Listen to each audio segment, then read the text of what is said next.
Assalamualaikum warahmatullahi wabarakatuh. Alhamdulillahi rabbil alamin, wa bihi nasta'inu ala umurid dunya waddin, wa kulla bid'atin dhalalah wa kulla dhalalatin finnar. Sesungguhnya sebaik-baik ucapan adalah kalamullah, dan sebaik-baik petunjuk adalah petunjuknya Rasulullah SAW di neraka. Ikhwani wa akhwati fillah rahimani wa rahimakumullah, kita bersyukur kepada Allah Subhanahu wa taala dan tidak bosan-bosannya kita panjatkan rasa syukur kita kepada Allah Subhanahu wa taala, baik dalam hati kita, dalam lisan kita maupun dalam perilaku amal-amal yang kita lakukan. Semoga Allah Subhanahu wa taala menambah nikmat-nikmatnya kepada kita sekalian sampai pada nikmat yang sesungguhnya, yaitu kenikmatan di dalam surga Allah Subhanahu wa taala.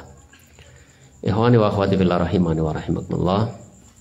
Semoga kehadiran kita sekalian ini juga bagian dari rasa syukur kita kepada Allah Subhanahu wa taala yang telah memberikan kepada kita sekalian kesehatan, kesempatan, keringanan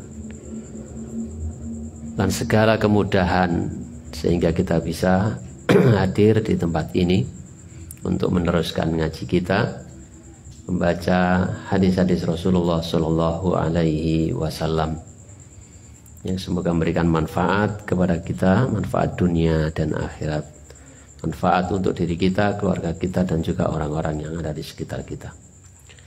Ikhwani wa akhwati fillah rahimani wa rahimakumullah, langsung saja kita teruskan pada poin yang ke-11. Ya, silakan ya. Ziyaratuhum fillahi wasu'alu an ahwalihim. Menziarahi mereka, saudara seiman, karena Allah Subhanahu wa ta'ala. Jadi mengunjungi mereka karena Allah Subhanahu wa ta'ala, bukan karena yang lainnya.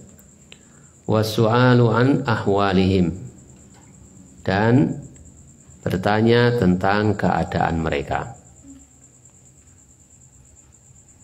Rawa Muslimun an Abi Hurairah radhiyallahu an. Rawa telah meriwayatkan Muslimun, Imam Muslim, an Abi Hurairah radhiyallahu an, dari Abu Hurairah radhiyallahu an. Anin Nabi sallallahu alaihi wasallam, dari Nabi sallallahu alaihi wasallam. Anna rajulan, anna bahwasanya rajulan, ada seorang laki-laki, zaro, yang menziarahi, yang mengunjungi, akhon lahu, saudara baginya, jadi saudara seiman, fi qaryatin, di suatu desa ukhra yang lain, di desa yang bukan desanya.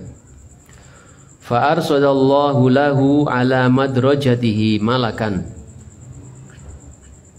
Fa arsadallahu, lalu Allah mengutus lahu kepadanya ala madrajatihi, pada perjalanannya, malakan, satu malaikat. Falamma ata alaihi, falamma maka tatkala ata, datang malaikat tadi, alaihi kepadanya, qala, ia berkata atau bertanya, aina turid, mau kemana kamu? Kamu hendak kemana? Qala, si laki-laki tadi menjawab, uridu akhan li fi hadhil qaryah. Uridu, aku ingin mengunjungi akhon li, saudara yang aku punya, fi hadhil qaryah, di desa ini. Qala, malaikat itu bertanya lagi, hal laka alaihi ni'matin tarabbuha, hal apakah laka bagimu alaihi atasnya, atas orang yang kau kunjungi itu, min ni'matin tarabbuha, ada dari nikmat yang kau inginkan. Qala, laki-laki tadi menjawab, la, tidak ada. Ghairu anna ahbabtuhu fillahi azza wa jalla. Ghairu anna selain bahwasanya anni sesungguhnya aku ahbabtuhu, aku mencintainya fillahi azza wa jalla, karena Allah azza wa jalla. Qala, malaikat tadi berkata, fa inni Rasulullah ilaika. Maka sesungguhnya aku ini adalah utusan Allah kepadamu. Aku ini adalah utusan Allah kepadamu. Aku diutus oleh Allah kepadamu.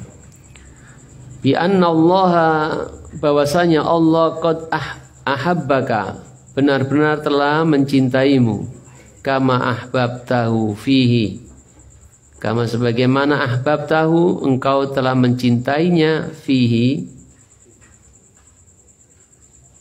padanya,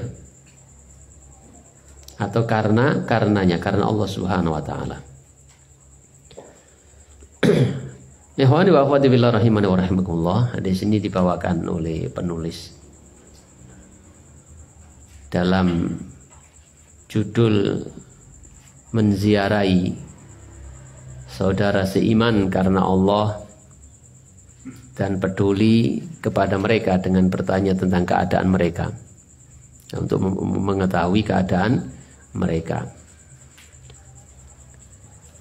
Yang menceritakan Rasulullah Shallallahu Alaihi Wasallam sebagaimana yang kita baca tadi, bahwasanya ada seorang laki-laki yang menziarahi, ya, bukan berarti yang diziarahi itu mati, karena biasanya kalau kita itu namanya, yang kita pahami ziarah itu mesti nonggoni kuburan, ya, padahal makna ziarah itu mengunjungi, ya, bisa kepada orang yang meninggal dunia atau kepada orang yang masih hidup. Misalnya kadang kemarin di WA juga gitu dengan saudara-saudara, bahasanya kok ziarah cah sawangan jadi wis mati wae gitu. Nah, dalam sini ziarah itu ya maknanya ya untuk, artinya mengunjungi, ya mengunjungi kepada orang yang masih hidup maupun orang yang sudah meninggal dunia di kuburannya. Ngono sing ngarani meneh. Nek kuburan iku ora ziarah. Nek ziarah iku wali, nek kuburan iku nyekar. Siji maneh gitu. Jadi diceritakan di dalam hadis ini bahwasanya ada seorang laki-laki yang datang ke suatu desa untuk mengunjungi saudara seimannya. Maka di sana Allah Subhanahu wa taala mengutus seorang malaikat. Lalu terjadilah dialog seperti yang kita baca tadi. Nah, kita dapat mengambil pelajaran bahwasanya terkait dengan judul ini, yaitu di dalam pergaulan dengan sesama saudara muslim itu, hendaknya kita itu saling kunjung mengunjungi, ya. Dan di dalam pergaulan sesama saudara muslim itu, kita hendaknya saling kunjung mengunjungi. Bukan karena ada sesuatu yang apa-apa, ya nggak ada apa-apa, nggak apa, kita kunjungi, gitu. Untuk mempererat ikatan persaudaraan. Karena seringkali kalau lama tidak ada hubungan, ya, tidak ada telepon, tidak ada WA, tidak ada, seringkali muncul praduga-praduga. Jadi setan kadang-kadang main di sana, kemudian muncul pikiran-pikiran, dia wis gak seneng aku, dia koncone wis siji, macam-macam begitu. Maka untuk menghilangkan yang demikian itu, hadis ini kita dapatkan hikmahnya seperti itu. Kenapa ada keutamaan di dalam mengunjungi saudara muslim?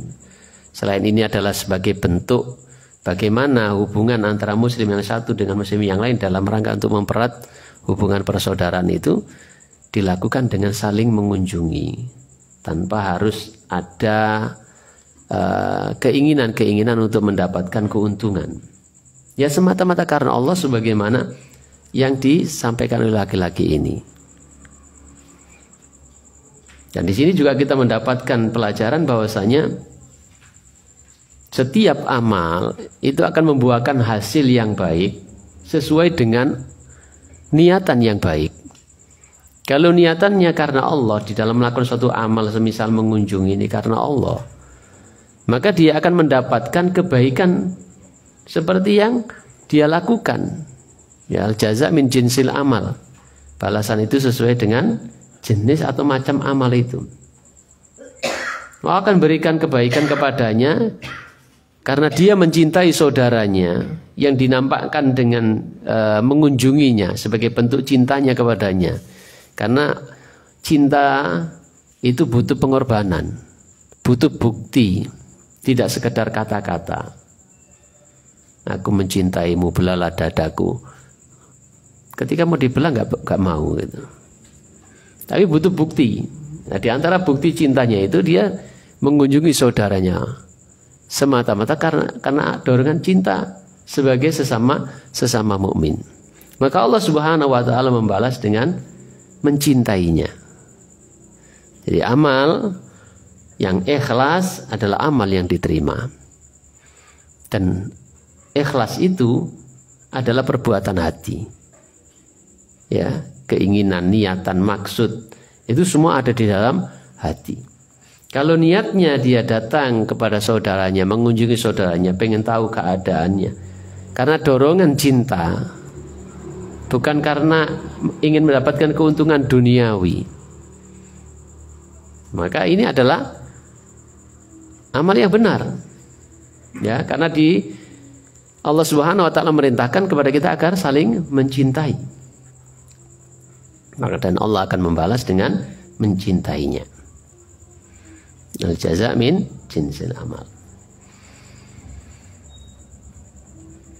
Selainnya adalah bahwasanya niat itu sesuatu yang tidak nampak tapi dinilai dan menjadikan amal menjadi baik atau rusak tergantung dengan niatnya. Jadi niat itu sesuatu yang tidak nampak. Karena adanya di dalam hati, tidak ada yang tahu kecuali Allah Subhanahu wa taala, kemudian orang itu sendiri. Orang lain tidak tahu. Niat ini menentukan, dan banyak hadis-hadis yang sudah kita baca kemarin. Bahkan karena niat yang salah sebesar apapun amal yang dilakukan, itu tidak bisa memasukkan dia ke dalam surga, bahkan melemparkannya ke dalam neraka. Karena niatan yang keliru, bukan karena Allah. Maka semoga kehadiran kita sekalian, juga setiap amal kebaikan yang kita lakukan, senantiasa dibimbing oleh Allah Subhanahu wa taala untuk ikhlas lillahi taala, bukan karena selainnya. Karena amal itu diterima oleh Allah Subhanahu wa taala, di antaranya adalah syaratnya adalah ikhlas. Jadi suatu amal kita diterima oleh Allah Subhanahu wa taala satu karena ikhlas, murni kita melakukan amal itu karena Allah Subhanahu wa taala, bukan karena yang lainnya. Yang kedua, amal itu diterima oleh Allah Subhanahu wa taala jika amal itu sesuai dengan petunjuk Rasulullah sallallahu alaihi wasallam. Maka ikhwani wa akhwati fillah rahimani wa rahimakumullah, selain kita memperbaiki amalan kita yang nampak, kita juga harus senantiasa berusaha memperbaiki niatan kita di dalam melakukan suatu amal. Karena jika tidak demikian maka rugilah kita, amal itu tidak diterima. Innallaha la yaqbalu minal amali illa idza kana khalisan liwajhi. Sesungguhnya Allah Subhanahu wa taala tidak akan menerima suatu amal kecuali amal itu didasari mengharapkan wajah Allah, diniatkan karena mengharapkan wajah Allah, bukan wajah manusia. Bukan karena ingin dilihat manusia, tapi karena ingin dilihat oleh Allah Subhanahu wa taala, mengharapkan bisa bertemu dengan Allah Subhanahu wa taala di surganya. Berharap dapat pahala dari Allah, dan semua karena Allah Subhanahu wa taala. Ikhwani wa akhwati fillah rahimani wa rahimakumullah. Jadi demikianlah yang mungkin yang bisa sedikit yang bisa kita dapatkan pelajaran dari hadis ini.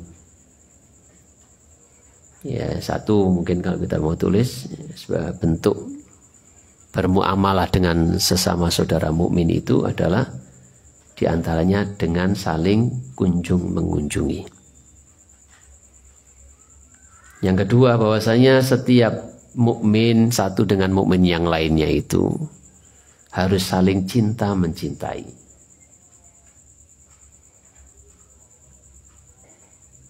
Dan bukti cinta itu adalah diantaranya dengan mengunjunginya dan berusaha mencari tahu tentang keadaannya. Dan yang ketiga, amal yang mendapatkan balasan yang baik, amalan yang diterima adalah amalan yang ikhlas karena Allah Subhanahu wa ta'ala.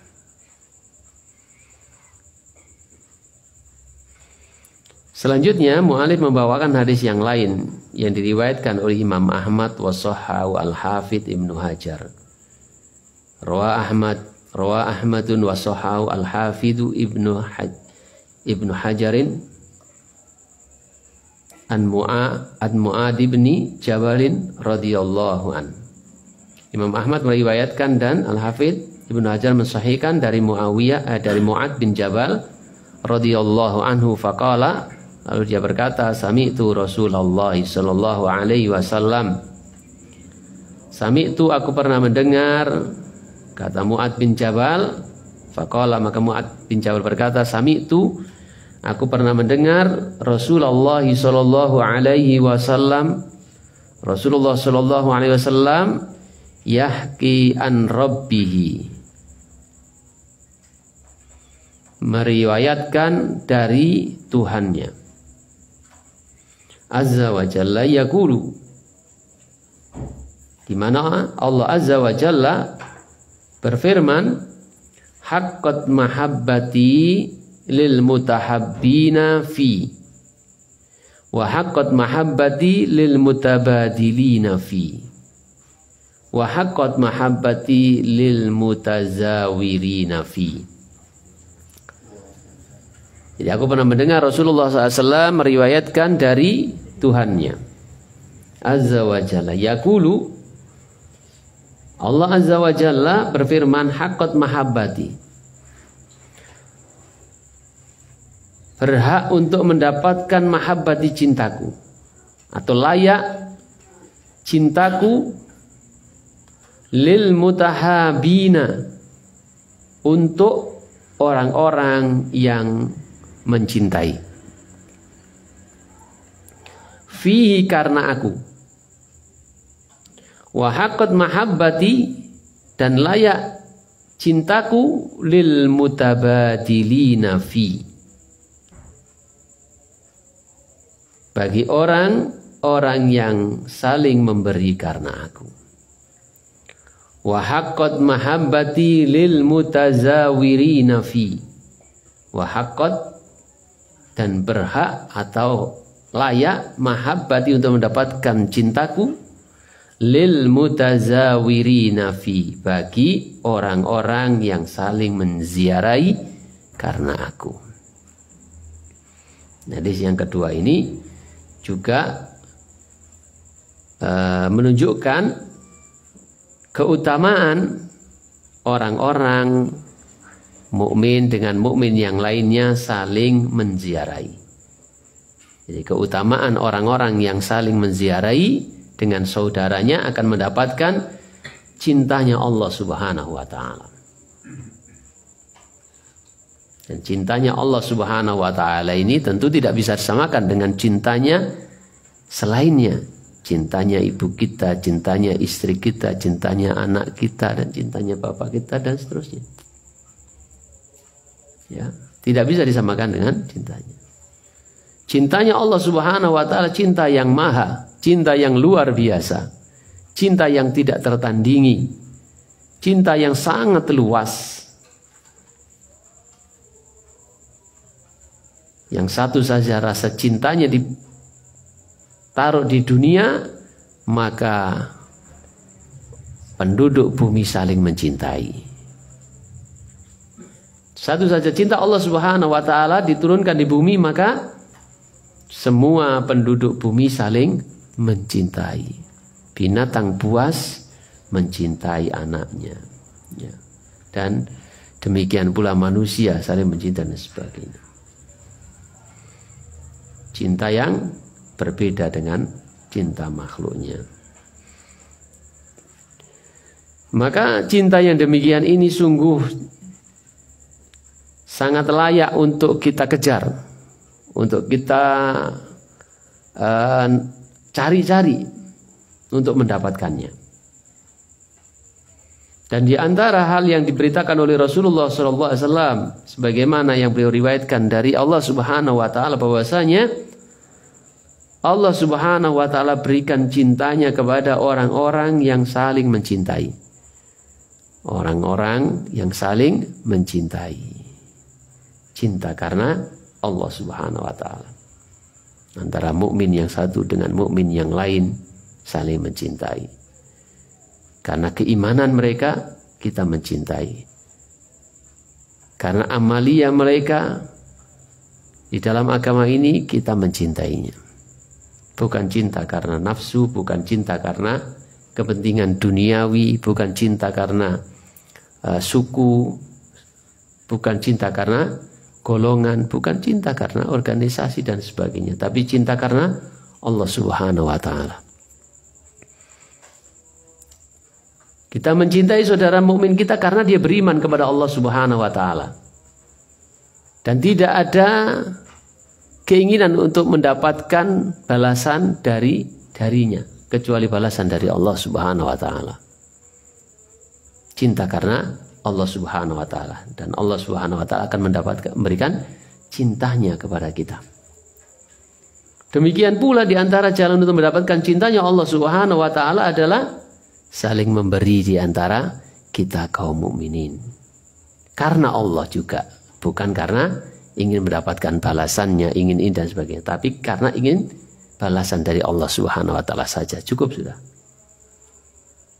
Kita memberi kepada saudara mukmin kita, pada saudara kita, karena kita mengharapkan pahala dari Allah, mengharapkan cintanya Allah, mengharapkan rahmatnya Allah, mengharapkan surganya Allah, mengharapkan ridhonya Allah, bukan mengharapkan kepada orang yang diberi. Dan buah dari saling memberi adalah timbulnya rasa cinta di antara orang-orang tadi, sebagaimana sabda Rasulullah SAW, tahadu tahabu, tahadu tahabu, salinglah kalian memberikan hadiah, niscaya kalian akan saling mencintai.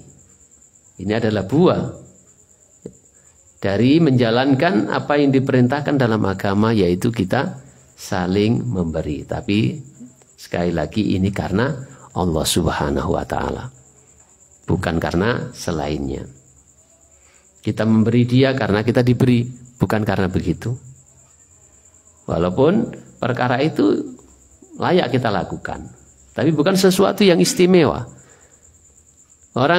Kita memberi karena dia memberi kita. Jika memberikan kebaikan, kita balas kebaikan, bukan sesuatu yang istimewa. Tapi kalau kita memberi karena Allah Subhanahu Wa Taala, walaupun dia tidak memberi juga karena Allah Subhanahu Wa Taala, kita tetap memberi. Karena yang kita harapkan adalah balasan dari Allah. Apalagi Allah, jika kita ingat-ingat Allah Subhanahu Wa Taala sungguh layak untuk kita cari kasih sayangnya, cintanya, karena Allah Subhanahu Wa Taala banyak memberikan kepada kita, layak untuk kita taati. Allah yang memberikan kepada kita sekalian kebutuhan-kebutuhan kita sejak kita ada dalam rahim ibu kita. Allah sudah cukupi kebutuhan kita. Ketika kita lahir, Allah nyukupi kita. Kebutuhan kita nggak bisa makan jagung, bisanya susu, Allah berikan susu yang terbaik kepada kita. Ketika doyan gedang, ya Allah kasih gedang, doyan gedang. Wayai doyan sate, yo mangan sate. Gitu. Nikmat Allah Subhanahu Wa Taala. Oh cukup. Maka yang lebih layak, lebih pantas untuk kita cari, ya, untuk kita taati adalah Allah Subhanahu Wa Taala. Dan yang terakhir adalah di sini dibawakan karena ada ungkapan dari sabda Nabi, yaitu dari Allah Subhanahu wa taala, layak bagi orang-orang yang saling menziarahi karena aku untuk mendapatkan cintaku. Yang kedua, ikhwani wa akhwati fillah rahimani wa rahimakumullah, di sini ada anjuran untuk saling menziarahi juga. Ya, dianjurkan, disunnahkan agar kita saling menziarahi. Ini adalah sebuah kebaikan. Yang kedua adalah buah dari saling menziarahi adalah kecintaan Allah Subhanahu wa taala yang Allah berikan kepada orang yang saling menziarahi tadi. Dengan catatan tadi karena Allah Subhanahu wa taala. Dan di antara bentuk mencintai saudaranya adalah dengan menziarahinya. Dan pelajaran-pelajaran yang lainnya. Ikhwani wa akhwati fillah rahimani wa rahimakumullah. Kemudian poin selanjutnya adalah ad-difa'u anil ikhwani wadzab anhum. Wadzabbi anhum. Membela, difa' membela dari saudara seiman. Wadzib itu sama artinya membela juga dari mereka. Qala Allah Ta'ala berfirman, ayuhibbu ahadukum ayyakula lahma ahi maitan fakarihtumuhu. Ayuhibbu, apakah ahadukum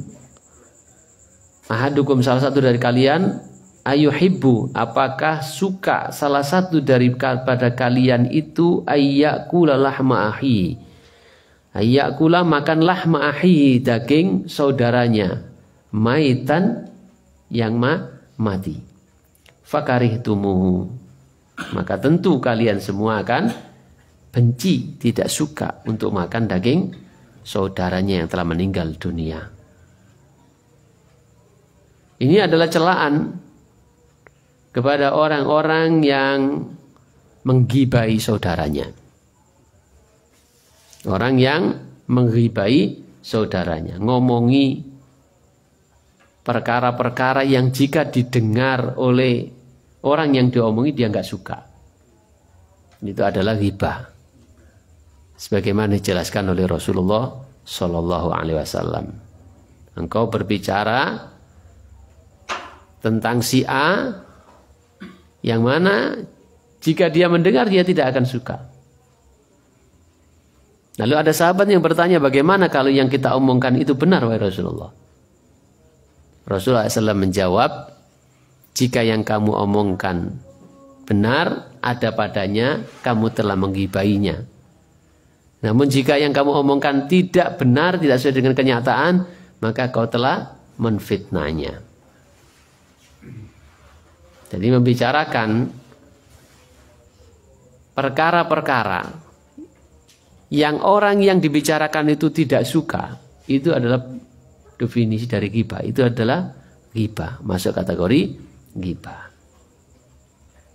Nah, itu dicela di dalam agama seperti makan daging saudara kita yang telah meninggal dunia. Jika kamu makan daging mayit itu nggak suka, maka seharusnya kamu tinggalkan itu. Karena ketika kamu menggibai saudaramu itu, maka sesungguhnya kamu seperti makan bangkai saudaramu. Tentu kamu merasa jijik, nggak suka. Maka ketika ada saudara kita atau kita mendengar diajak ngomong tentang saudara kita, yang kira-kira saudara kita itu jika mendengar itu nggak suka. Minimalnya kalau kita lagi ngomongin si A, tiba-tiba si A datang lalu kita ganti topik, itu kan menunjukkan kita sudah merasa bahasanya dia tidak suka kalau kita omongin gitu. Ini perbuatan tercela dalam agama. Jika kita diajak berbicara yang demikian itu, membicarakan keburukan saudara-saudara kita atau membicarakan sesuatu yang sekiranya saudara kita itu datang, gitu, kita diem, gitu, nggak meneruskan. Karena kita tahu dia nggak suka. Jadi bahan pembicaraan. Jika kita diajak berbicara seperti ini atau mendengar seperti ini, maka sebagai saudara muslim, saudara seiman, kita harus membelanya. Ya, membelanya. Artinya membela, ya nggak mau diajak ngomong seperti itu, atau kita katakan dia sesungguhnya tidak seperti yang kamu omongkan. Jadi ada pembelaan. Dia sesungguhnya tidak seperti yang kamu omongkan. Mungkin itu perasaanmu saja, mungkin ini dan sebagainya. Ya, kalimat-kalimat pembelaan. Yang omongan itu, jika kita omongan seperti itu, maka teman yang ngajak ngomong kita itu, lah kamu kok malah belani dia tuh, gitu. Jadi akan mengatakan kamu kok malah belani dia tuh, dia itu begini-begini. Gitu. Bukan teman ngaji kita, kok malah belani?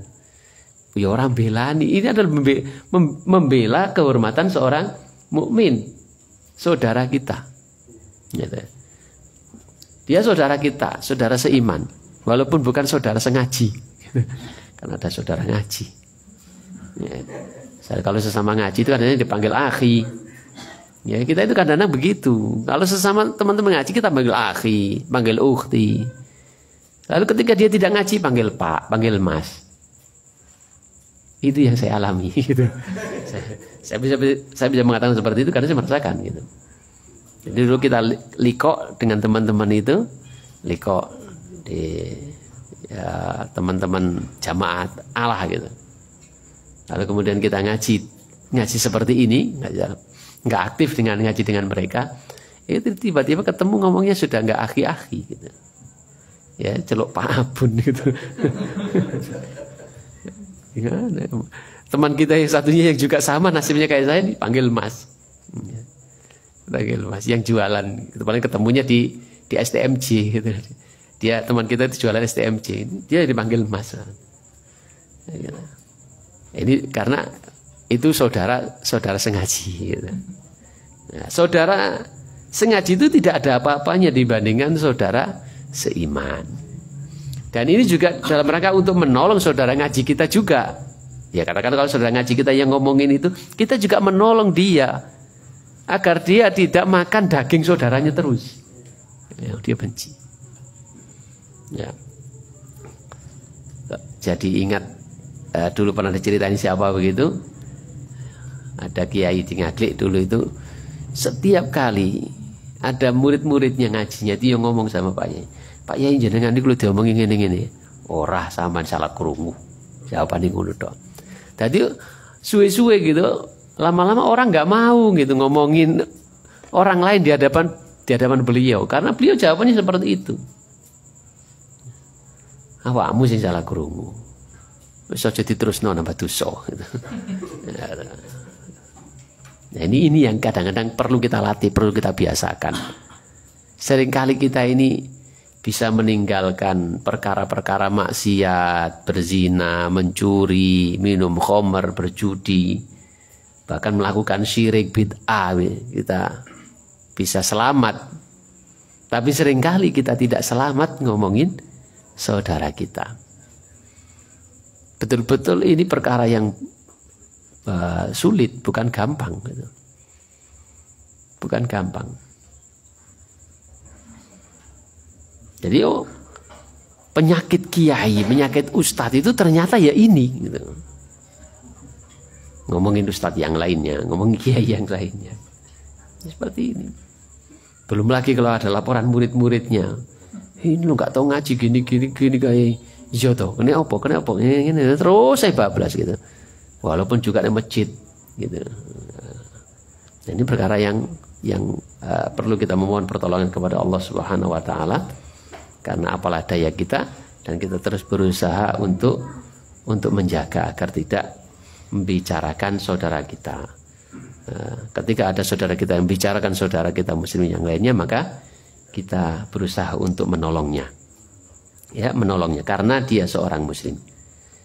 Untuk menolongnya. Selain juga menolong saudara kita yang juga menyakiti dengan kata-katanya. Ikhwani wa akhwati fillah rahimani wa rahimakumullah.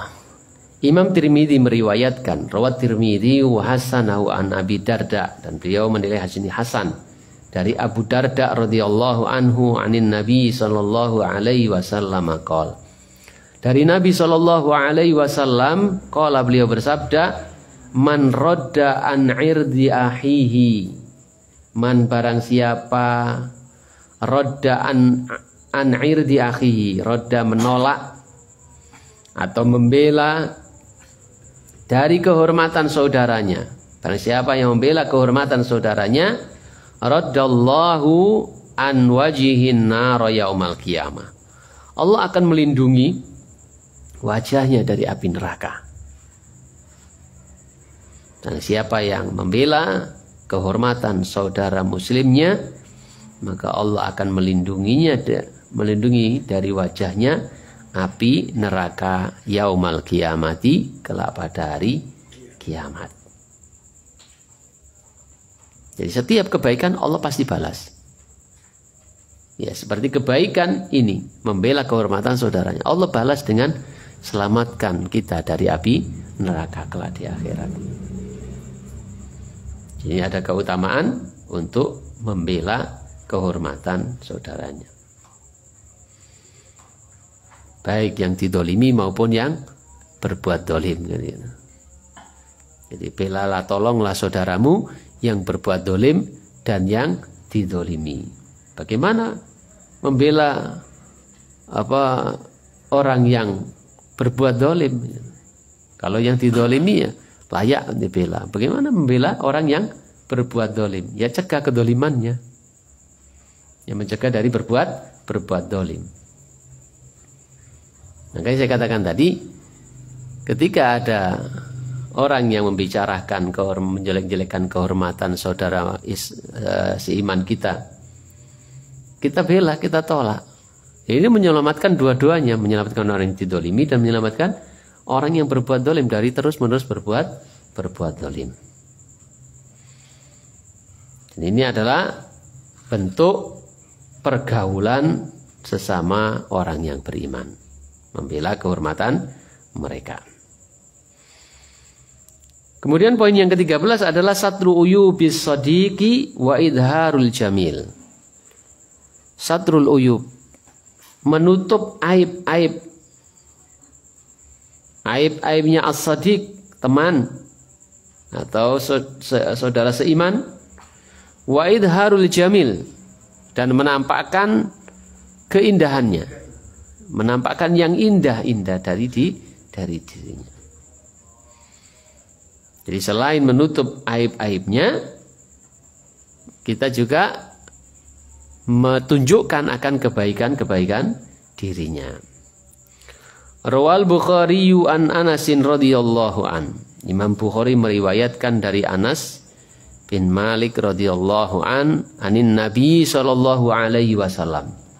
Dari Nabi sallallahu alaihi wasallam qala, beliau bersabda, la yu'minu ahadukum, tidaklah beriman salah satu dari kalian, hatta yuhibba li akhihi, sampai dia bisa mencintai untuk saudaranya ma yuhibbu li nafsihi, apa yang dicintai untuk dirinya. Artinya mencintai pada kebaikan. Apa yang kita anggap baik untuk diri kita, maka hendaknya itu juga untuk saudara kita. Apa yang tidak baik untuk diri kita, maka jangan diberikan untuk saudara kita. Jadi tidaklah beriman, maksudnya adalah tidak sempurna iman seorang muslim di antara kita ini sampai dia bisa mencintai untuk saudaranya apa yang dicintai untuk dirinya sendiri. Jadi kalau kita anggap ini sesuatu yang baik, maka demikian pula untuk saudara kita. Apa yang ini tidak baik untuk kita, maka demikian pula untuk saudara kita. Jika kita tidak suka untuk digunjing, maka demikian pula saudara kita tidak suka untuk digunjing. Bahasanya kita kalau nggak mau dicubit ya jangan mencubit gitu.